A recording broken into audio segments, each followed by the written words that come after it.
Party leadership کے ساتھ نہیں چلتا، اس کے بیانیے کے ساتھ نہیں چلتا، اور کسی کے کہنے پہ اگر کچھ اس طرح کی باتیں کرتا ہے تو اس کو سزا ملنی چاہیے، اور میرے خیال میں انہوں نے ٹھیک کیا۔ تو بہرحال اب دوسری پارٹیوں کے لیے بھی، پہلے مسلم لیگ نون نے کیا کہ ان کے جو 5 لوگ تھے پنجاب اسمبلی کے ممبر، وہ جب ان کو چھوڑ گئے تو انہوں نے کہا کہ ٹھیک ہے جاؤ، باقی تو اسٹیبلشمنٹ بھی فیل ہو گئی مقصد مسلم لیگ نون کے بندے توڑنے میں، اور گورنمنٹ نے اتنی کوششیں کی وہ بھی اتنے کوئی کامیابی حاصل نہیں کر سکے۔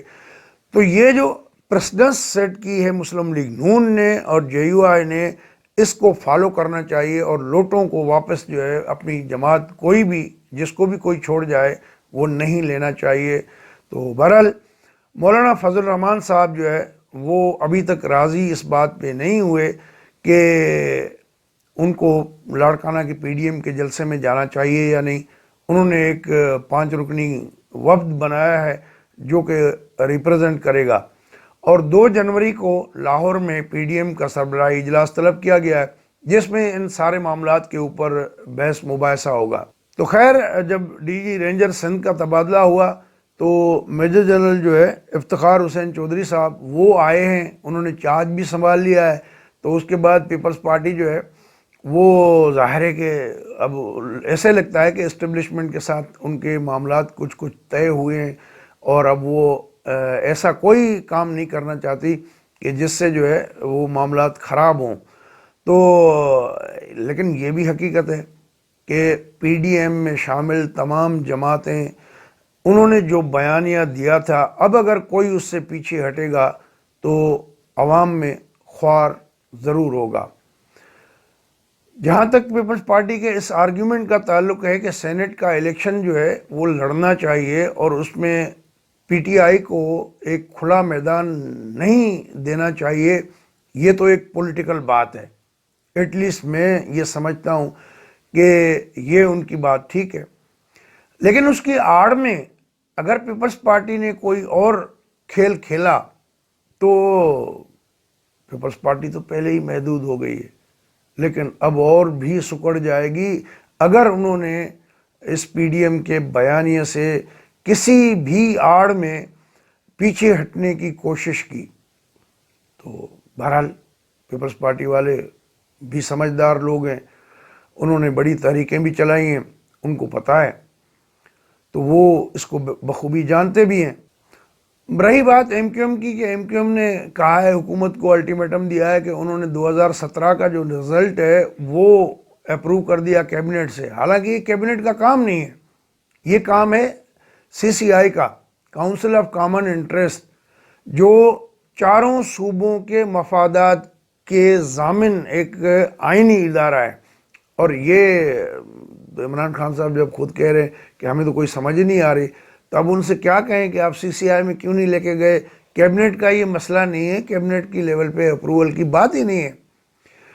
تو اب 3 سال ہو گئے ہیں، ایم کیو ایم یہ چاہ رہی ہے کہ شہری آبادی 25% کم دکھائی گئی، حالانکہ ان کے آرگیومنٹ میں کوئی ٹیکنیکل جان نہیں ہے، لیکن پھر بھی انہوں نے کہا ہے کہ وہ ہم عوام کے پاس جا رہے ہیں، اور عوام نے جو فیڈ بیک دیا کہ حکومت سے نکلنا ہے یا بیٹھنا ہے، ہمیں پتہ ہے، آپ کو بھی پتہ ہے کہ حکومت میں وہ کیسے آئے، کس نے بٹھایا ہوا ہے۔ تو اگلوں نے جب چاہا تو یہ پھر خود ہی نکل جائیں گے۔ اب اس کے لیے گراؤنڈ ورک کر رہے ہیں، دیکھتے ہیں کہ آگے ہوتا ہے کیا۔ وہ مرتضیٰ وہاب نے پریس کانفرنس بھی کی، مرتضیٰ وہاب نے تو کہا ارے بھائی نکلنا ہے تو حکومت چھوڑ دو، یہ ڈرامے مت کرو۔ تو اینی وے سندھ گورنمنٹ نے بھی اس فیصلے کو قبول نہیں کیا کہ جی سینسس کی اپروول 2017 کا سینسس ہے، 3 سال بعد کیبنٹ اپروول دے رہی۔ آپ نے جو پہلے کمٹمنٹ دی تھی کہ سندھ میں جو سینسس بلاک بنے تھے اس میں جو 5% بلاکس ہیں ان میں دوبارہ سینسس ہوگی، اور اگر اس میں کوئی فرق نکل آیا تو دوبارہ کرائی جائے گی سینسس۔ لیکن اب اس میں بھی 3 سال گزر گئے، اب اس میں کچھ نہیں ہو سکتا۔ تو اینی وے سینسس کو ابھی کوئی بدل نہیں سکتا، پاک فوج کے سربراہی میں ہوئی۔ اب اگر نیا سینسس کرائیں گے تو 100 ارب فوج کو دینا پڑے گا۔ اب 100 ارب کی کاسٹ صرف فوج کی، باقی کام ادھر، تو یہ پیسہ کہاں سے آئے گا؟ تو معیشت پہلے ہی مائنس میں گروتھ چل رہی ہے۔ تو یہ بہت سارے مسائل ہیں اس ملک کے. تو حکومت جو کام کر رہی ہے وہ آئین اور قانون کی پاسداری کے بجائے اپنی خواہشات کے مطابق یا نہ تجربے کاری جس کا انہوں نے اظہار بھی کیا اس کے مطابق کرے، تو اس سے کام چلے گا نہیں. وہ اپنا گراؤنڈ کھو رہے ہیں. آخر میں جاتے جاتے یہ جو درانی صاحب شہباز شریف کے ساتھ ملاقات کی انہوں نے کہ میں پیر پگاڑا کے نمائندے کی حیثیت میں مل رہا ہوں، اصل میں وہ پیر پگاڑا کے اوپر بھی کوے کی طرح بیٹھے ہوئے ہیں اسٹیبلشمنٹ کے نمائندے کی حیثیت میں. اگر آپ کو بات چیت کرنی تھی تو یہ میڈیا میں اعلان کر کے جاتے ہیں کیا کہ ایک جیل میں قیدی کے ساتھ بات کرنے جاتے ہو؟ اور شہباز شریف نے جو ان کو جواب دیا، انکار کر دیا جو بھی ان کے پروپوزل تھے. اب وہ جو بھی باتیں کریں، شہباز شریف اس وقت میاں نواز شریف کے ساتھ کھڑے ہیں، اور یہ بہت بڑی بات ہے کیونکہ ان کو بھی لگ رہا ہے کہ اب معاملہ مفاہمت سے بہت آگے نکل چکا ہے. مفاہمت بمقابلہ مزاحمت ہے، اور مزاحمت کے نتیجے اچھے آنا شروع ہو گئے مفاہمت کے مقابلے میں. دوستو، اگر یہ ویڈیو آپ کو اچھی لگے تو اپنے دوستوں کے ساتھ شیئر کر دیجیے گا. نئے دیکھنے والے دوستوں کو اور جنہوں نے چینل سبسکرائب نہیں کیا سبسکرائب کر دیجیے گا. ہاں، ایک اور گزارش کہ اپنی رائے ضرور دیجیے گا. اپنا خیال رکھیے گا.